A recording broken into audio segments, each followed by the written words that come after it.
Alonso de Cartagena was, as we've been seeing, a leading intellectual in the reign of Juan II, praised for his learning and eloquence by contemporaries, not just in Spain, but also in humanist Italy, at the papal courts in Avignon and Rome, and in places where he acted as ambassador, such as Portugal, the Council of Basel, and the court of Albrecht II in Bohemia.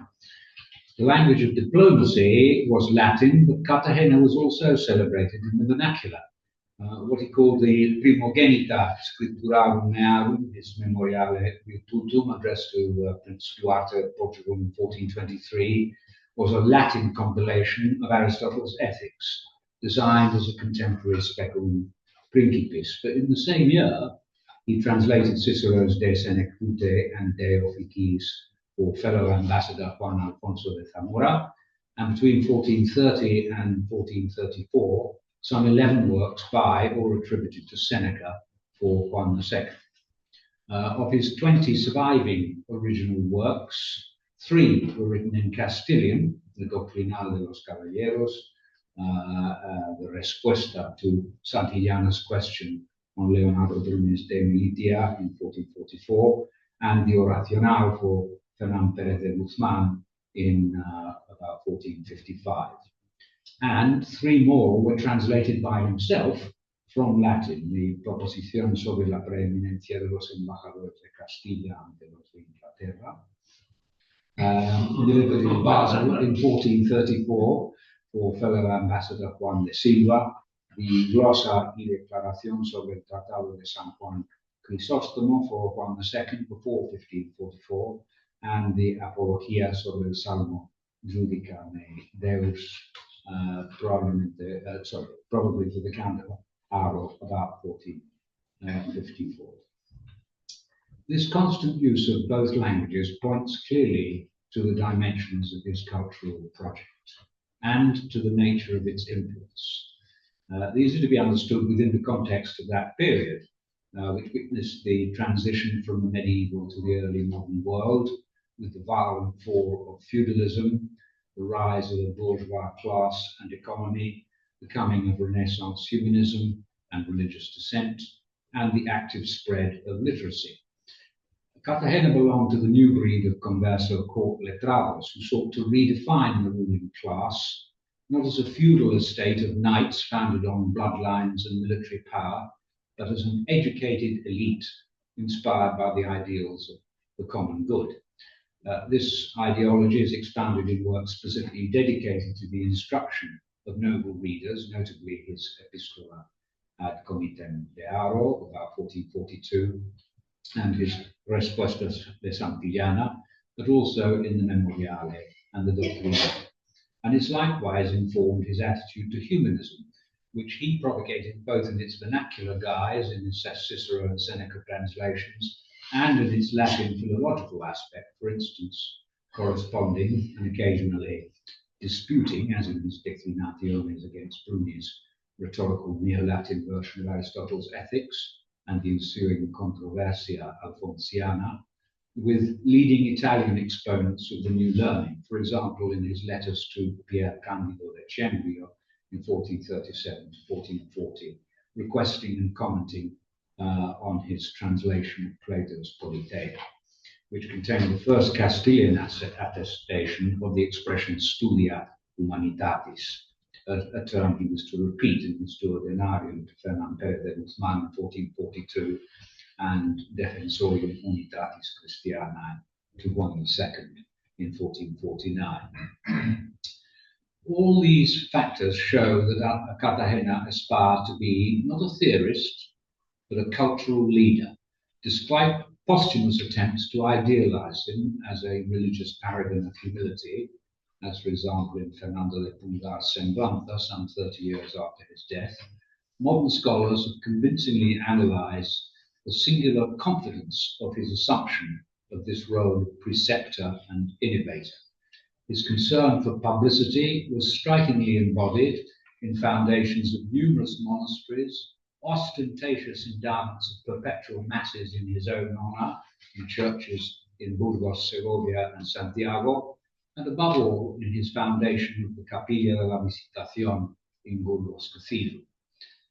His special attraction to the cult of the Virgin was no coincidence, for he boasted that his Levite family were of the same tribe as Mary, hence the adoption of the surname Santa Maria, the family coat of arms, vert, a fleur de lis, the lily being the Virgin's symbol, and the monogram SM, which all figure prominently over his magnificent tomb, which he ordered to be built to his own specifications some 10 years before his death.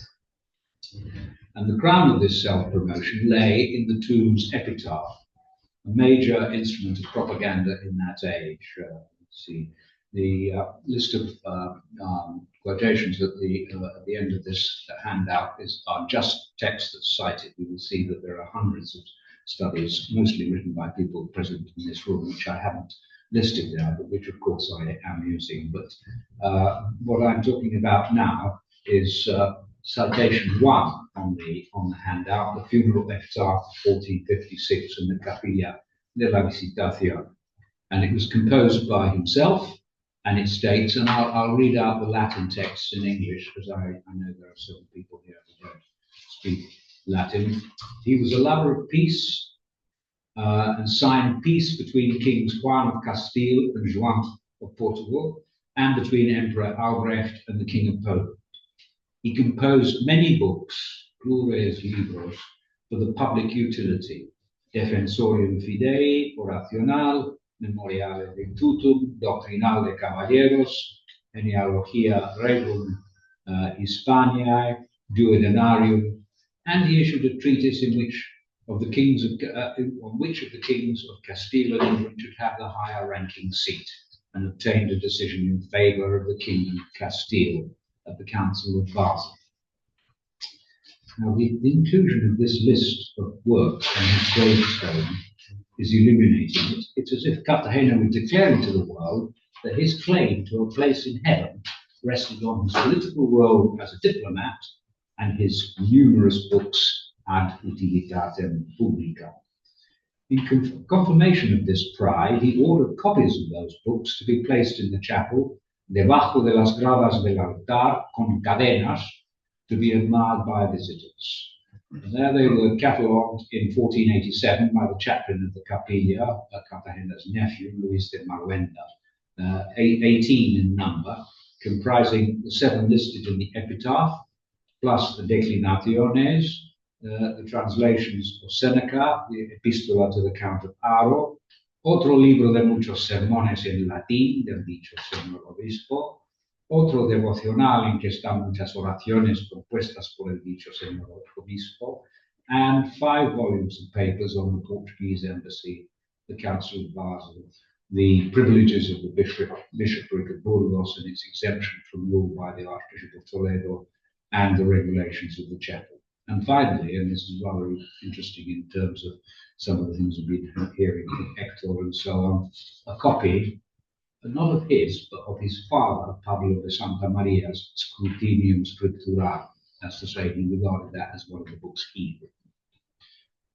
This self-assumed role as a guide and teacher of his society is further reflected in a prominent feature of all Cartagena's works. Every one is presented as a response to requests from their dedicatees, a genesis that emphatically underlines their marcado carácter circunstancial y educativo, as María has written. This should be set alongside a detail in an anonymous eulogy of the bishop entitled De Actibus Alfonsi de Cartagena, composed shortly after his death. It was written by a member of his close inner circle, and besides the obligatory and, of course, thoroughly comic account of a miraculous epiphany of his ancestor, the Virgin Mary, at the bishop's deathbed, the author makes the following remark, which is citation 2, on the placing of his books in the chapel, and I'll translate. Though out of humility, he never wished himself to be named in his manuscripts, after his death, his servants and household retainers placed his name on the title pages. It's true that many manuscripts of Cartagena's works do not name him as author, and and this fact has a bearing on the fate of his reputation in the succeeding century, as we shall see in a moment. But since all his works were addressed to patrons who'd asked for them, and in view of his ostentatious care for their preservation, we may dismiss the notion that the failure to name himself had anything whatever to do with humilitas. It seems indeed to have been something closer to a conviction that his fame was sufficient of itself to identify. So the signs of vainglory are palpable. Nevertheless, we must be careful to counter any implication his intellectual attitude was proud or overbearing. On the contrary, it's clear not just from his works themselves, but also from the esteem he was granted by their recipients, that he was polite, conversable, and equitable. Even Leonardo Bruni came to recognize this open-handedness and ended up praising his courteous sincerity and intelligence in their controversy. And that his contemporaries at the Castilian court likewise gratefully accepted Cartagena's cordial authority is clear from his praises of him. Of these, 3 epicadia on his death are instructive. 2 are by noble patrons, Fernán Pérez de Guzmán and Gómez Manrique, and 1 by a fellow letrado, Fernando de la Torre. First, number 3, Coplas sobre el tránsito del reverendo don Alfonso de Cartagena, su caro amigo, by Pérez de Guzmán, describes him as Spain's Seneca and Plato, a guide in Politico Vivir, but also as the ivy and laurel that shaded him from the sun, and the refreshing fountain that slaked his thirst for knowledge. Aquel Seneca inspiró a quien yo era lucido, la fecunda e alto estillo de España con él murió. Así que no solo yo, mas España en tristezón debe plañir su Platón, que en ella resplandeció. And then, la hiedra sobre cuyas ramas yo tanto me deleitaba, el laurel que aquellas flamas ardientes del sol templaba, a cuya sombra yo estaba, la fontana clara y fría, donde yo la gran sed mía de preguntar saciaba. The eulogy by Gómez Manrique, number 4, comes in a poem lamenting the death in 1458 of another of Cartagena's patrons, the Marquis of Santillana. His Planto de las Virtudes, por la parte del Marqués, takes the form of an allegorical dream vision in which he's transported to a forest castle where 7 maidens, the theological and cardinal virtues, each lament their loss. Faith bewails the death not only of Santillana, but of her 2 pilares, Alfonso de Madrigal and Cartagena. This here, el tostado que fue obispo de Ávila. Yo lloro el pilar primero, avilense que perdí, el cual bastara señero aún en el tiempo de enero para sostener a mí. No creo de teología, San Agustín más sabía, pues la Biblia toda entera, si por fazer estuviera, de nuevo la componía. And then in the next stanza, Don Alfonso, obispo de Burgos. En el mi planto profundo maldigo mi mala suerte, porque me elevó del mundo otro San Pablo II, la devoradora muerte, es a saber, el perlado de Burgos intitulado, cuyo saber es notorio que después de San Gregorio nunca fue su par fallado. The last of the 3 tributes, Fernando de la Torres, number 5, is a prose epistle to a friend describing Cartagena's brothers Pedro, tristeza and dolor at his death. La Torres states that this sorrow is not confined to Cartagena's family, but affects todos los que le conocían. Esguarda la doctrina y claridad de sus obras, que espejo de las Españas se deberían amar. No solo del rey nuestro Señor y de su consejo, mas de todo el reino, donde tanto honraba con gran virtud, autoridad y ciencia. En solo perder tan notable comunicación y doctrina, Assad parece muy gran caído. Mas mirando que, según sus clarísimas obras, de aquí adelante será, Su propio venir es verdadera gloria y consolación a sus parientes, amigos y servidores. Lo que de sus obras de aquí adelante será, es precisely what I'm going to try to talk, because as we know, there was no será. The expression espejo de las Españas recalls the praises of Cartagena made 2 decades earlier by Silvio Piccolomini, later Pope Pius II, in his diary of the Council of Basel, where he calls him Delitiae Hispaniae, Episcopus inter omnes concilio et facundia praestatus, and relates at length, this is quotation 6, how he defended the council's superiority to the Pope. Again, I translate. After proving this by divine and human law, he even asserted a natural reason, and, adducing as witness the greatest of all philosophers, Aristotle, said that in every well-ordered monarchy, the first desideratum is that the kingdom be more powerful than the monarch. If the contrary be found, it must be called not monarchy, but tyranny. He argued this in such ornate, suave style, so learnedly and truly, that all hung avidly on his lips, longing not for the end of the speech, as usually happens, but for its prolongation, and declared him the unique speculum of science.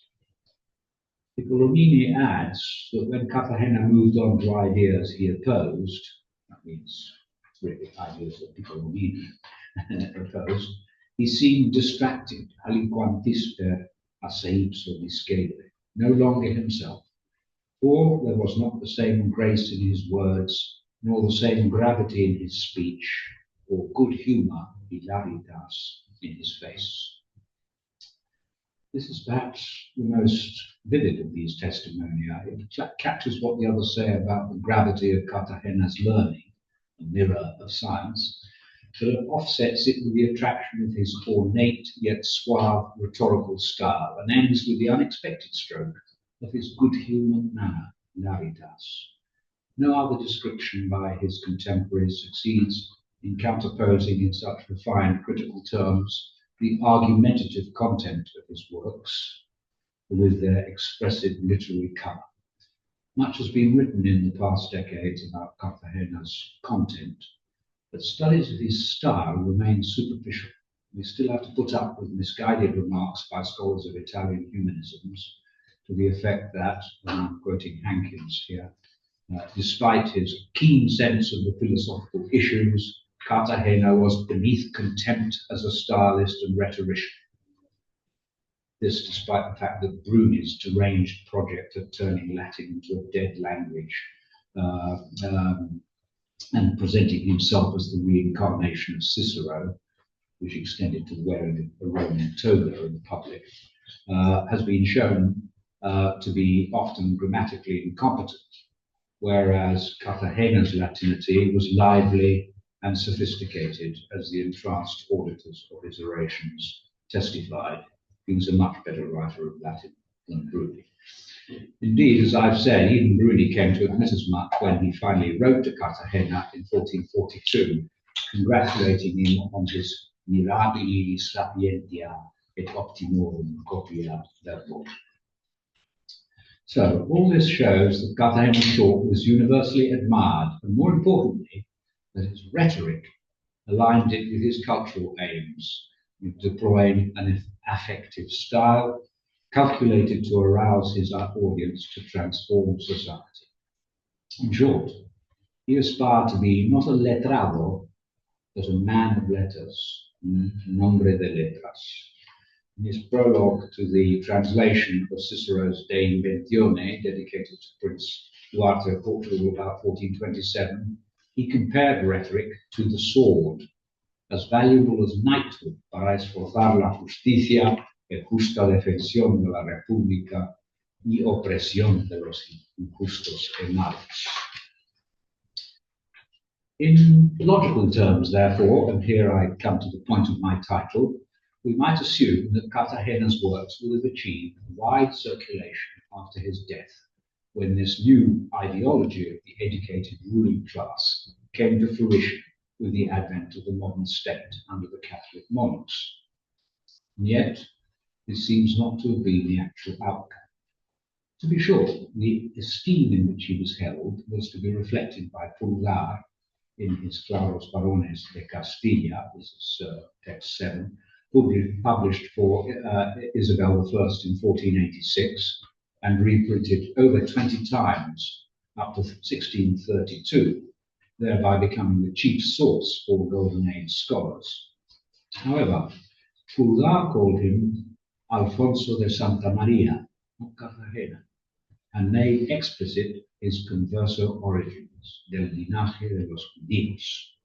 So, paradoxically, the principal drive of his semblanza ended up being an attempt to counter this fact, by which by then had been stigmatized by Isabel I's creation of the Inquisition as the most criminal and execrable quality any human being could have. And Pulgar therefore added a paragraph to his original draft of the right to expatiate on Cartagena's limpieza, exterior and interior, and focused on his Christian humility and religious virtue. On the bishop's career, he mirrored the epitaph and the De Actibus, mentioning his embassies to Basel and Portugal, his episcopal good works, charitable bequests, and exemplary death.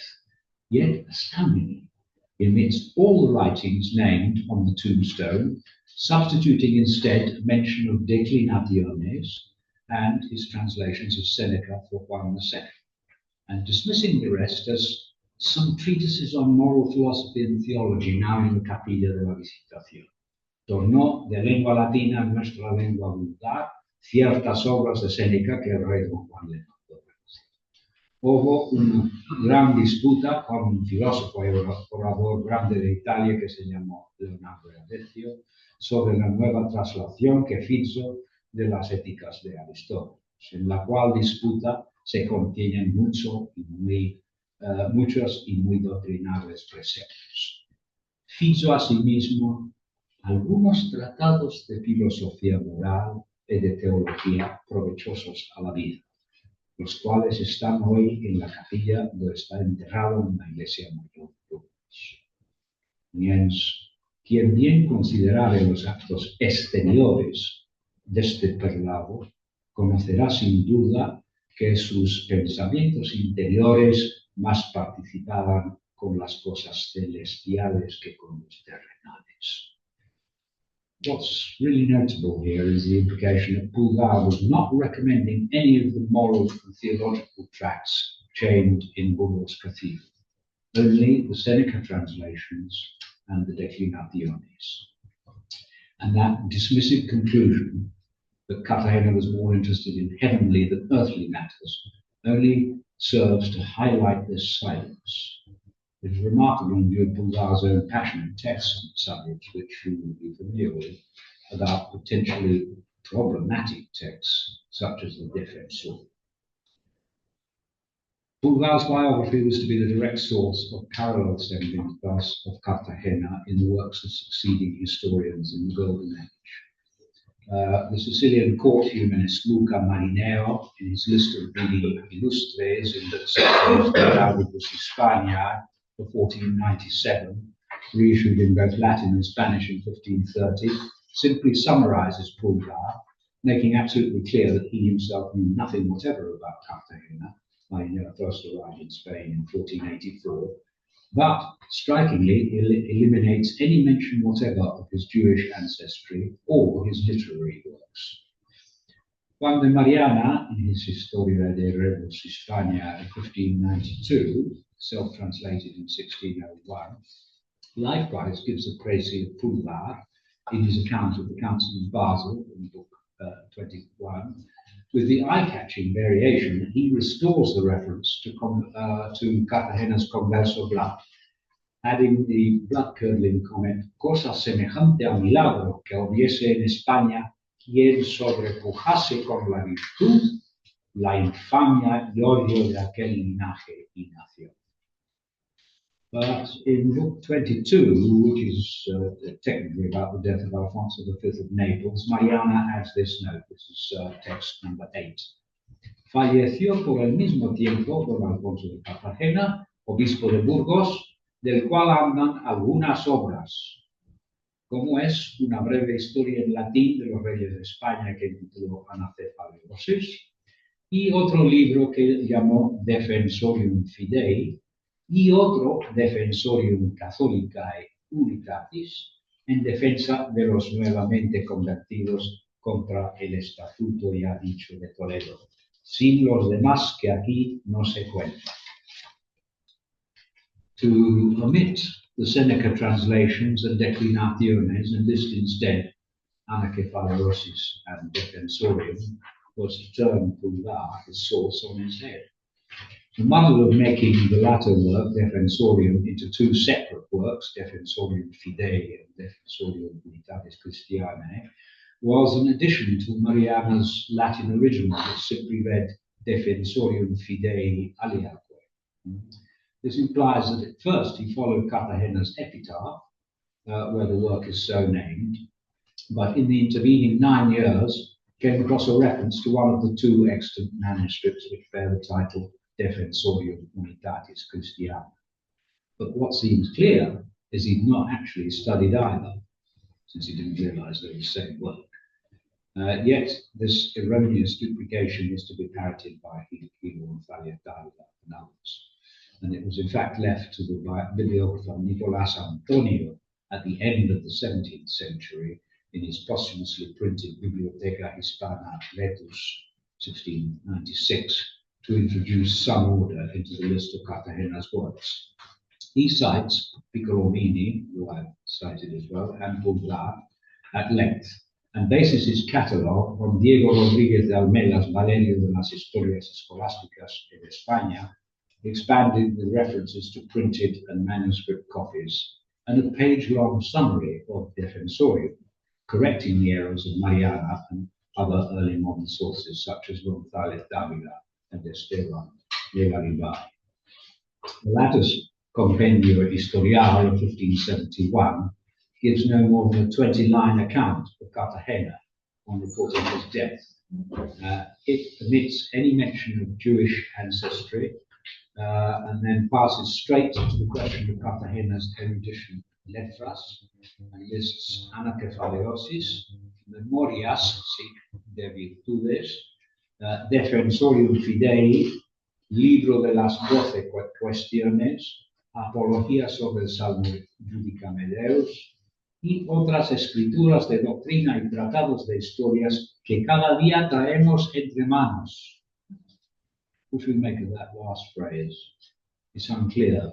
The list is one of the least inaccurate before Nicolas Antonios, but there's nothing to show that Garibay had actually seen, let alone read, any of them, because they're all Latin works, despite the fact that he gives some titles in Spanish, and none, apart from Anacefaleosis, was printed. As for Cartagena's vernacular works, it seems that even the published ones were for Garibay an uncharted Never Never Land. So the conclusion to be drawn from this brief survey is that an image of Cartagena's fame was tenuously preserved down to the 17th century, but first-hand knowledge of his ideas was at best exiguous, but probably nil. There's no evidence that any of these people have actually read any of these books. The chief 15th century sources of that fame were, as I've said, Pulgar and the aforementioned Diego Rodríguez Almela, both active in the 1480s. The latter was the Murcian son of a client of Pablo de Santa Maria, a connection that brought him to Burgos at the age of 14 in 1440, where he became a household pupil of Cartagena, who had him ordained and made racionero of the cathedral in the 5 years before his death. Almela was present at the bishop's deathbed and became the executor of his will, being responsible for transferring his books to the Capilla de la Visitación, and very possibly the author of De Actis. In 1462, he wrote his Valerio de las Historias Escolásticas that I mentioned, with a prologue in which he explained his love for his mentor and claimed the work had been planned by Cartagena. He had Valerio printed in Murcia in 1487, and it was republished 10 times after 1587. In Book 8, it includes a short biography of Cartagena with a list of 12 of his works, which was to be the basic source of all the Golden Age accounts that I mentioned. In the same year, Enero also published the Bishop's Oracional, along with the Spanish versions of Apología sobre Salón and Glosa sobre el Tratado de San Juan Crisóstomo, plus Pérez de Guzmán's Coplas sobre el Tránsito. But the only other works published in print under Cartagena's name before the 20th century were Doctrinal de los Caballeros, likewise in 1487, but in Burgos at the orders of the aforementioned chaplain of the Capilla de la Visitación Luis Maruenda, which was reprinted 10 years later, and Anakefaleosis, published in 1545 by Antonio de Nebrija's sons as an appendix to their father's translation of the last chronicle of the Catholic monarchs, along with Jiménez de Rara's Chronicle of the Goths and Juan Marguerite's Paralimpomena Hispania. There were two further publications of works by Cartagena, but without any mention of his authorship. The Cinco Libros de Seneca, printed in Seville in 1491, and 4 times more to 1551, this making it by far and away his most read work, anonymous. And finally, Tulio de Oficiis et de Senectute, likewise printed in Seville in 1501, and again without any mention of the translator's identity. So, the only works under Cartagena's name available in print to the new reading public by the end of the century, therefore, were 2 Castilian treatises, plus a couple of brief devotional texts. Much more popular were his Senecan and Ciceronian translations, but these were anonymous.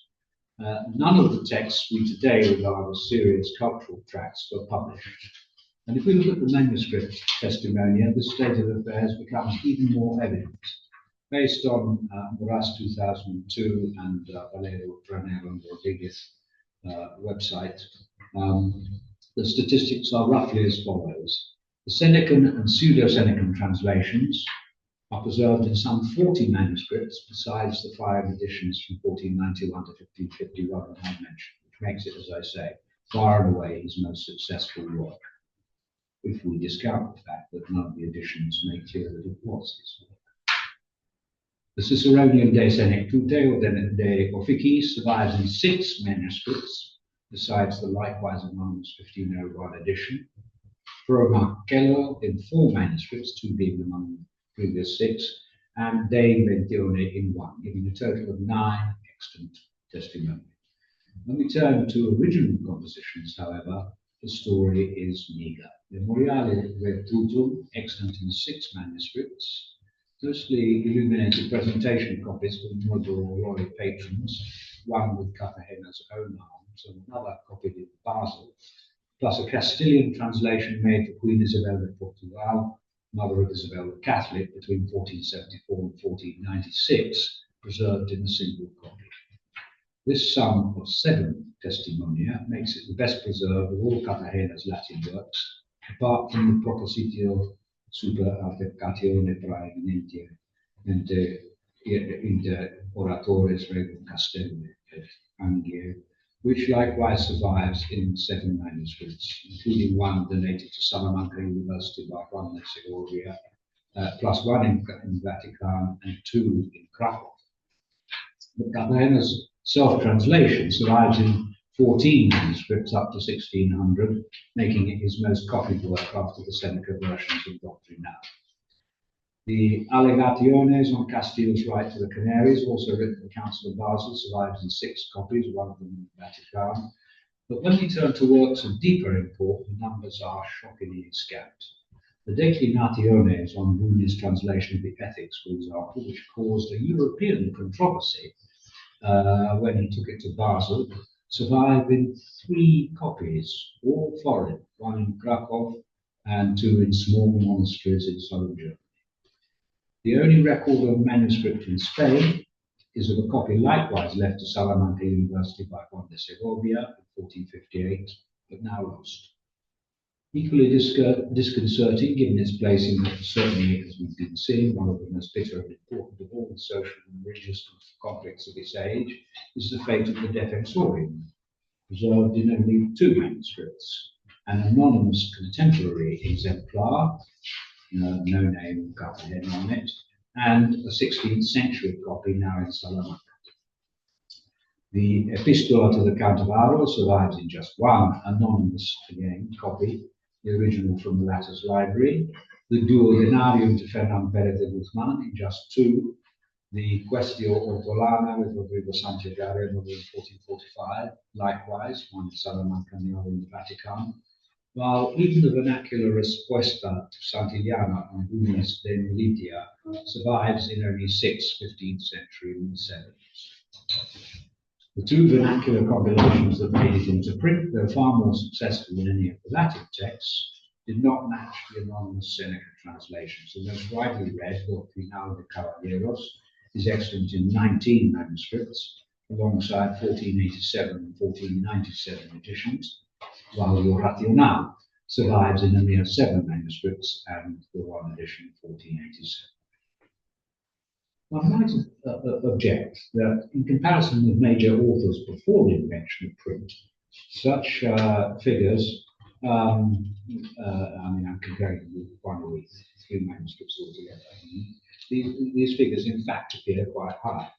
One can indeed compare them with those of a contemporary, Alfonso Martínez de Toledo, died in 1467, whose misogynist Arcipreste de Talavera, or Corbacho, of 1438, survives in a single manuscript, copied in 1466, probably owned by Isabel the Catholic of all people, but which was posthumously published in several in 1498, reprinted 1499, 1500, 1512, 1518, 1529, and 1547. Of those 7 editions, only 29 copies altogether survive, some being known only from reports of copies now lost. But the reason for this etiolated posterity is not that the work was not widely diffused. On the contrary, as the lost editions show, it was due to the text's bawdy content and immense popular appeal, which led to most copies being handed out of existence or destroyed as obscene, a fate that suggests that there were probably further lost editions. So this was a bestseller, now canonized as a literary classic. The higher preservation of some of the Cartagena editions, 117 surviving copies of the 5 printings of Cinco Libros de Seneca, and 40 copies of the 2 of the Final, seem therefore to imply that his works were less popular, less eagerly devoured. More contemporary, a more pertinent contemporary analogy is a thinker who, as I've already pointed out, was often coupled in the 15th century with Cartagena, Alonso de Madrigal. He too wrote in both languages for his Salamancan scholastic colleagues and for the court of Juan II. His first work to be printed was the Florentum Sancti Matei, edited by 3 disciples in 1491, of which some 90 copies are extant. It was rapidly followed by Respuesta al Conde Álvaro de Estúñiga sobre la forma de oír la misa, issued by the same Settle Press months later, and reprinted 4 times up to 1617. And his Confesional, printed in Mondoñedo about 1495, reprinted 1498, 1500, 1502, 1503, expanded in 1512, published a further 12 times up to 1632. Although, parallel to that, Arcipreste de Talavera, only 29 copies in all of these 18 editions survive, 3 being lost altogether. His Comento de Eusebio de las Crónicas, interpretado in vulgar from a manuscript originally written for Santillana, appeared in 5 volumes in Salamanca from 1506 to 1507, extant in 89 copies. And his Libro de las 14 cuestiones vulgares que le propuso un caballero, likewise in 1507, expanded in Burgos in 1545 and for 1551. Well, this list already almost triples the number of Cartagena's editions. But the real point is that before her death in 1504, Queen Isabel ordered the publication of Madrigal's complete Latin works, a task that King Fernando entrusted to tourist Juan Lope de Palacios Rubios, who, with an eye to the international market, took the manuscripts to Venice, where they were issued in 16 double-folio volumes from 1507 to 1531. And there were another 5 Venetian printings of the Opera Omnia up to 1728, which in the edition of 1596 reached 28 volumes, as well as others in Naples, 1608, Cologne, 1613, Douai, 1621, etc. Besides continuing editions of vernacular works in Spain up to the Eusebio of 1617. There's no bibliography of Madrigal comparable to those of Cartagena, but even these rough figures show that his posthumous reception, well over 60 known editions, was by comparison spectacular. In short, the difference between the reception of El Tostado's work in multiple printings of large folio volumes issued all over Europe for 2 centuries, and that of Cartagena, whose works are to our eyes no less interesting, is telling. The reasons for the disparity are hard to pin down exactly.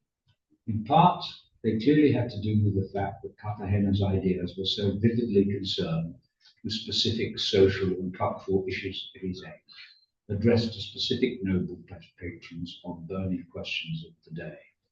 He was, we've been talking with a theologian, philosopher, etc. He was what today we call a journalist.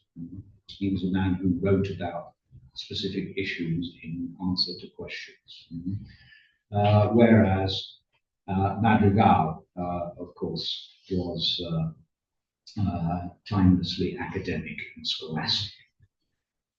That's one reason why Cartagena's works fell out of favour, but it seemed clear that his converso origins also played a very significant part. But the failure of Cartagena's proselytes, his school, despite their eulogies of his wisdom, to carry forward his works in the same way as Madrigal's, is still a factor that cries out for explanation why anyone is interested in Cartagena. Take, for example, another Salamanca scholar, Madrigal's pupil, Pedro de Osma, whose commentary on the ethics of about 1462, published by Fernando de Roa in 1496, attempted, somewhat stupidly, obviously, to defend Bruni's new translation. He makes reference to the Declinationes, one of just 7 Spanish mentions before the 20th century, but he does so simply by citing Bruni's letters on the controversy, despite the fact that, as I've mentioned, Segovia's donation of a copy to the University Library 4 years earlier, and he chooses to refer to Cartagena contemptuously as an unnamed de nostris Hispanis unus episcopus. He doesn't mention him, which, as we saw yesterday, is also the case, more surprisingly still, of Alonso de Valencia, and he talks about the disputation too. So what we're talking about is, they called it a damnatio memoriae, but these are people who are leaving his name out, not just because he didn't put his name on his works, but deliberately. I end with a text which qualifies. Have we got time? Oh dear, well, I've got a bit more than that, but I'll try and hurry. I end with a text which qualifies this story of decline and perhaps throws light on the reasons for it. This is the Dialogue de Vita Felici by the Congreso Secretary Juan de Lucena, written in Rome in 1463 and preserved in a manuscript signed by the author with a dedication to Enrique IV, subsequently printed in Zamora in 1483, reprinted in 1499, 1502, 1515, and 1543. This text is the only literary reflection of Cartagena's political and social ideas that has come down to us from that period, showing an involvement in them not afterwards to be repeated until the last century. We don't have enough evidence about Ortega to know whether he actually ever met Cartagena, but he stands out as the only author in the century after his death who seriously engaged with this thought. The work was written by the 30-year-old Ortega during his 6-year residence in Rome as protonotary of our friend Piccolomini, who by then was Pope Pius II. It's an unacknowledged rewriting and expansion, somewhat, almost 50% longer, of Neapolitan humanist Bartolomeo Faccio's De Vita e Felicitate, written in 1445 to refute fellow courtier Lorenzo Valla's Epicurean De Voluptate, by arguing that the only human felicity is in the next world, and that earthly pleasures defined by pagan philosophers are all illusory. However, Lucena rejected the setting of Faccio's dialogue, which is a conversation between fellow humanists, Veronese, Antonio Beccadelli, Monita, and Giovanni Lamola, in Guarino's country villa in Ferrara. Instead, in line with the dedication to Enrique IV and the use of the vernacular, he puts it in the mouth of three Castilian Petrarcas sepelidos de Llave Díaz, to say they were all dead by then, namely Santillana, Mena, and Cartagena, and sets it in the hall of the royal court and then at dinner in Santillana's palace. Furthermore, in the second half, Lucena himself appears on the scene to intervene in the debate. So all this makes clear that his ideological purpose and intended audience were very different from Faccio's. His work was not conceived as an academic humanist tract, but aimed at the same court audience as Cartagena addressed, and to the same cultural and political ends. So in contrast to Faccio's, Lucena's speakers nationalistically uphold the idea of vernacular humanism, praising Alfonso X as a model of wisdom, and stressing Cartagena's translations of the Spanish philosopher par excellence, Seneca, as well as preaching the Castilian monarchy's messianic duty to conduct a crusade against Islam, contrast the petty bourgeois concerns of Italian city-states. This innovative attitude is also reflected in the style, which, despite being the vernacular, is notably eloquent. The participants are strongly individualized. Mena uses the flowery Latinate diction for which his poetic works were celebrated. Santillana, the castizo Castilian of his knightly class, and Cartagena, the learned rhetorical finesse of his own works. But the whole is an entertaining mix of high humanist and low popular diction, stems to citing sources such as the satirical Coplas de la Panadera, or making jokes about Roman ladies' tendency to flaunt their reras, bottoms.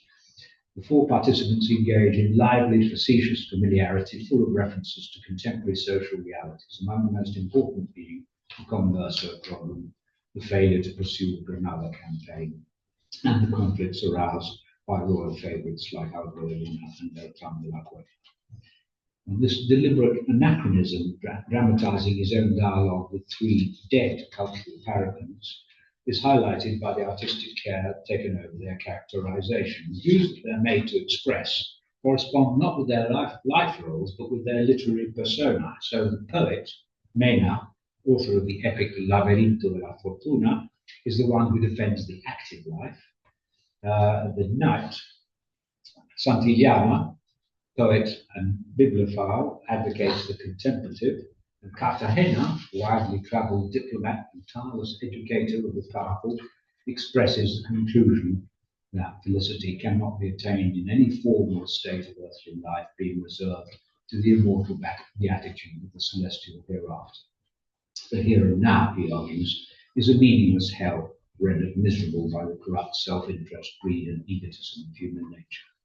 Now, to be sure, that's a disconcerting portrayal of Cartagena's thought. Nevertheless, many of the details are strikingly intimate. For example, in this citation 9a, Santillana is made to say, "No puedes pensar, reverendo pontífice, cuánto me deleitan tus sasarosas palabras." With the gloss, el obispo sasareaba un poco. This calls to mind the words of Pulgar in quotation 7, "Hablaba muy bien y con buena gracia, ceceaba un poco."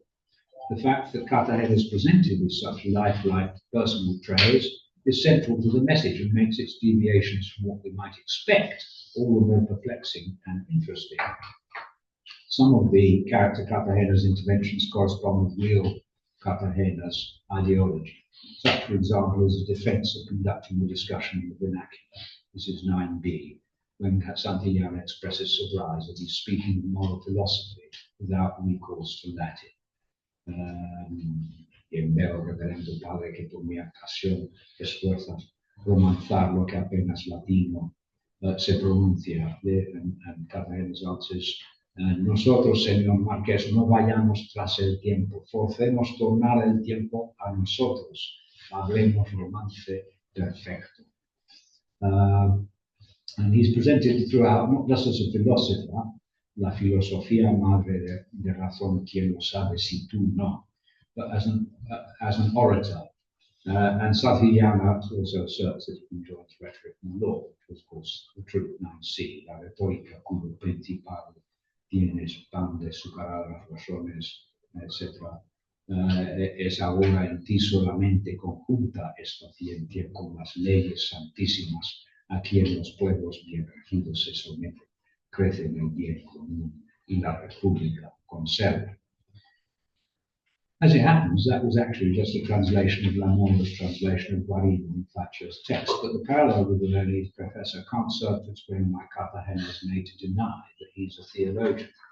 And at the end, he protests, for example, per difícil laberinto, más de teólogo que de orador, digno, me forzáis entrar. And this indeed reflects a truth about Cartagena's thought. He firmly avoided scholastic theological methods and style, even when paraphrasing Aquinas and Geraldo Sodonius' commentaries on Aristotle's ethics, or disputing about the correct terminology in Declinationes. Also in line with the real on Cartagena's views is the sermon he's made to deliver on the need for Castile to abandon its civil wars between noble bandos and engage seriously in the crusade against Muslim Granada. This is 9d. I won't read it all, but he says that Spain is an agua lagueda que estando en calma se torna verdaza, fediente habitación de ranas. And on the crusade, he interrupts a tirade on the corrupt sloth of the Spanish clergy with the ironic proposal that they be sent instead to serve in the crusade, 9e. Que gloria de rey, que fama de vasallos, que corona de España, si el clero, religiosos y sin regla, fuesen contra Granada y los caballeros con el rey irrumpiesen en África. En todos los mapamundos por Italia do figuran la España, hallarás en Marqués el Mahometo, cernícalo de Granada, sus faldas alzadas mostrarnos la cola. Cartagena, of course, never offered to fight the Moors himself, but in the prologue to Book 3 of his Doctrinal de Caballeros, this is quotation 10, he expressed ideas that match these. Lucano condoló los guerrilleros males de Roma por las batallas ciudadanos, and so on. But más que diremos nos, que vemos el reino lleno de platas y de guardabrazos y está en paz los de Granada. These passages then accurately reflect aspects of the bishop's ideas, but the tone in which he expresses them is disconcertingly strident. We'd be dumbfounded to find in Cartagena's works any reference to stinking ponds full of strident frogs or images of Muhammad bearing his arse-cats. And the same can be said of another theme that concords with his thought, namely his passionate defense of conversos.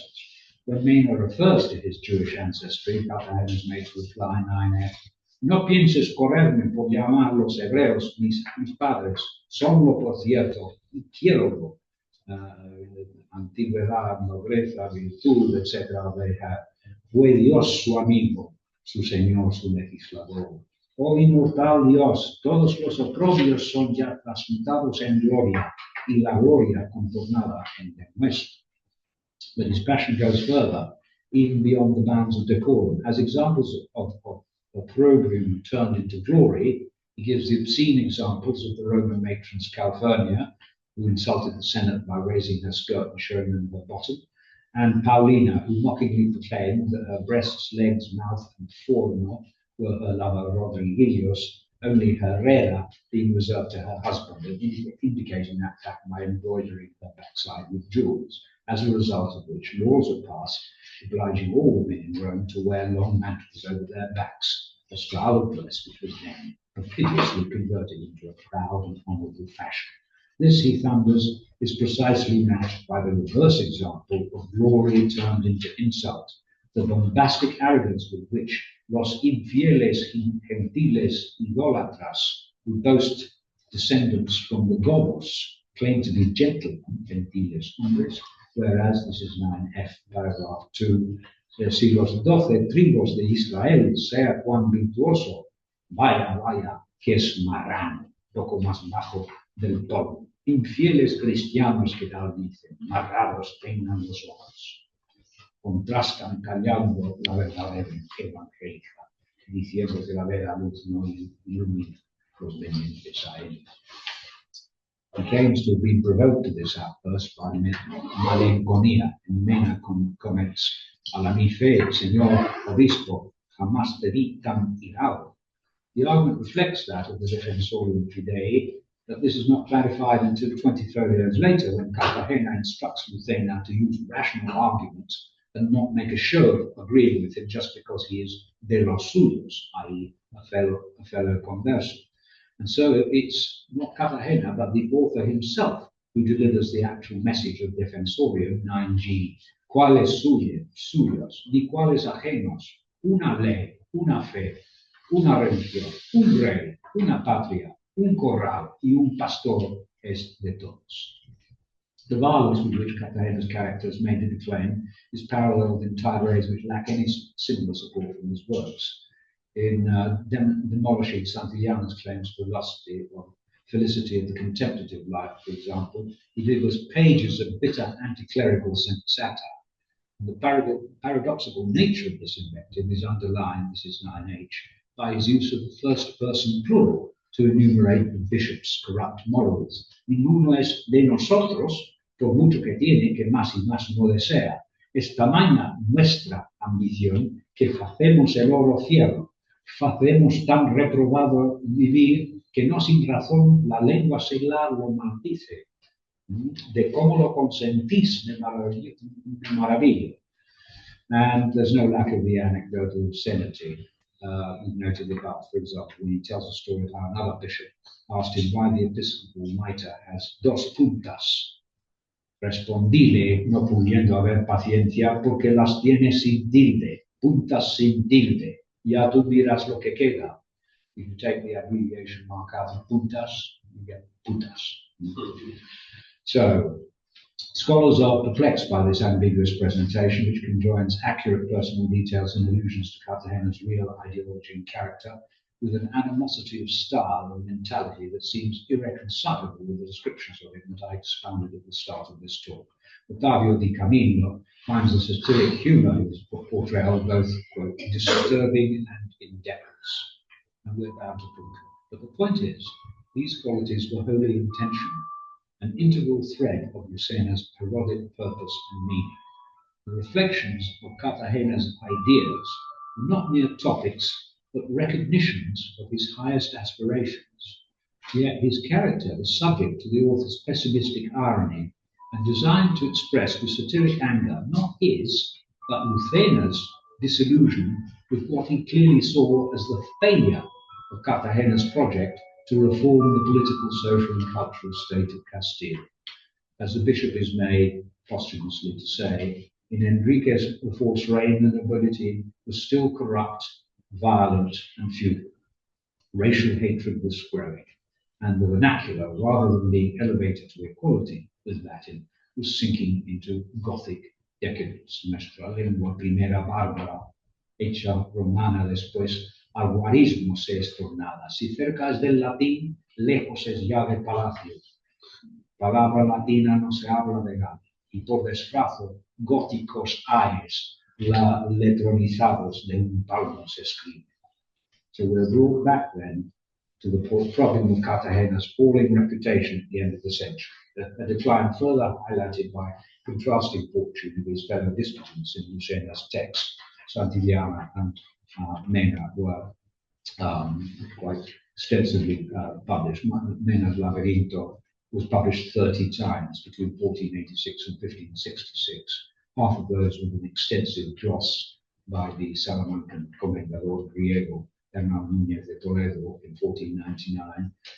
His Coronación to the Marquis of Santillana 16 times, 1566. the compilación de todas las obras 11 times to 1574, and then finally reissued with another commentary by Salamanca, Francisco Sanchez de Ortega in 1582, along with printings of various minor works, again, over 60 editions, like El Tostado, more than 5 times more than Cartagena's.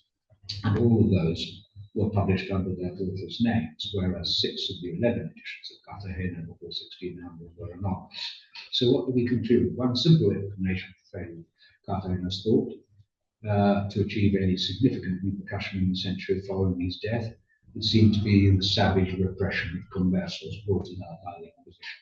But to judge by Ruthena's portrait, the nature of Cartagena's thought and practice also played its part. I said at the outset we'd expect the relevance of his ideology to have made him eagerly read, but it seems that despite his dialogue with the new nobility of letters and the novel nature of his ideas, in the conflicted and strife-ridden second half of the century, the paradoxical combination of a broad acceptance of his ideology with the simultaneous perception that it had led to no visible diminution of the country's violent problems led to the decline of his influence. It was not Cartagena's idealism, but the Catholic monarch's absolutist autocracy, which would bring about reform. And this appears to be the root of the contrast with the success of the conventional academic El Tostado, or the messianic prophet Mena. Sorry to have gone on so.